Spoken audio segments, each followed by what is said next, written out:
I'm Darryl Barnes, and I'm a fourth generation resident of Stafford County. My kids are actually representing the fifth generation.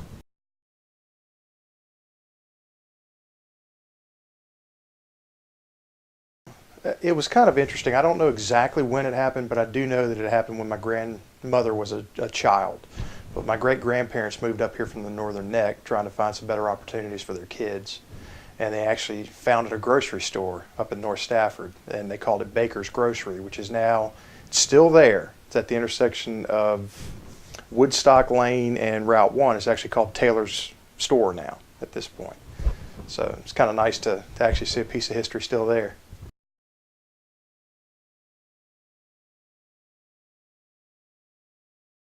Yeah, it's actually my great-grandparents came here from the Northern Neck, and then my grandmother was their daughter. So she married my grandfather, who moved here from Louisville, Kentucky.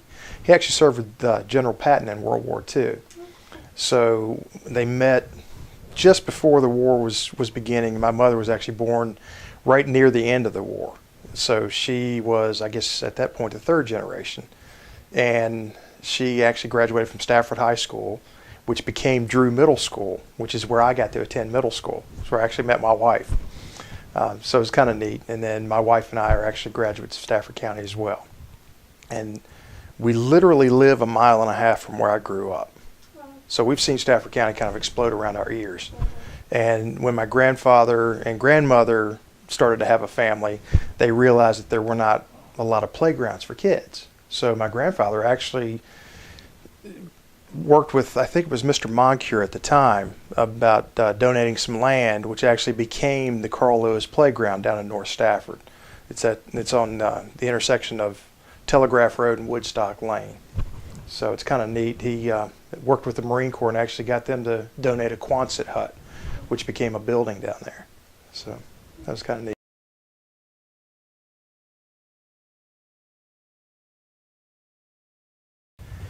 I do not know the year. I know it was sometime probably early 50s.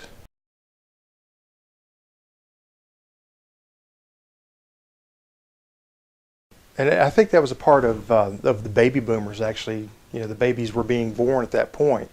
So we needed to have a place for these kids to play. So that's kind of where the playground came about, with that need kind of becoming more apparent. And he also founded the Boy Scout, first Boy Scout troop in Stafford County.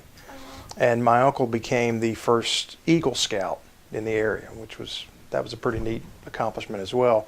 But with regard to how it kind of grew up, I think it kind of correlates almost perfectly with I-95 coming through. In fact, that's how my parents met. My dad grew up in North Carolina. My mom grew up in Stafford County, up in North Stafford.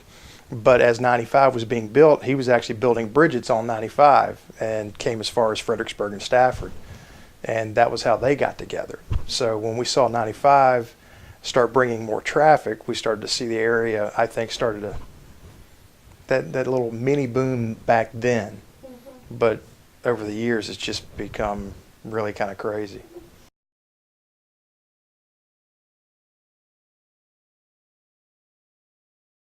In fact, some of my first memories were swinging on swing sets when I'm 2 and 3 years old up in North Stafford with my cousins, because I guess back then we kind of lived closer together as families, so you would live closer to your cousins, and we all became friends growing up. But as the population started to grow, the schools started to grow as well, and there were lots of schools that were built about the time that I was starting to enter elementary school. I went to Falmouth Elementary School, and we saw, I guess it was 4 different schools, all built very similar at the time.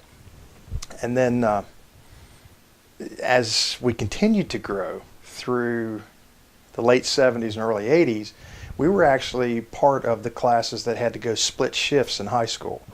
So living in the southern end of the county at the time, we ended up going in the morning, and the students from North Stafford actually went in the afternoons. So that was kind of an interesting dynamic. And then we actually split into what is Stafford High School and North Stafford High School. Everybody tries to call Stafford High School South Stafford.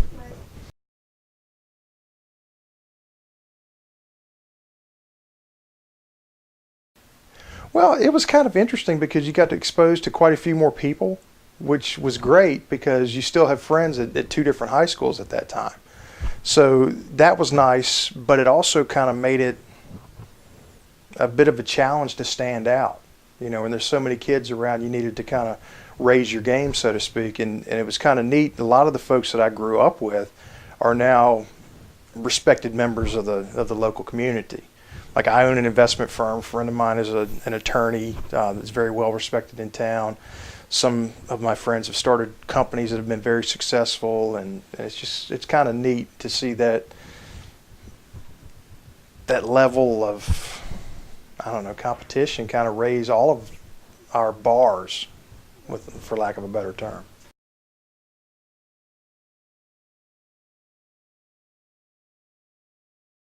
That's a very interesting question also, because back then you couldn't engage in sports until you were at least 9 years old. So in the summertime, you would be riding bicycles, you would be making up games, played horseshoes, and anything to try to be a little bit competitive, because I kind of grew up with all my cousins. So we were playing volleyball and badminton and those sorts of things. But by the time I became 9 years old, then the focus became sports. Played baseball in the summertime, played football in the fall, you played basketball in the wintertime. And then when spring rolled back around again, you were ready to play baseball again. So that was what we did a lot of.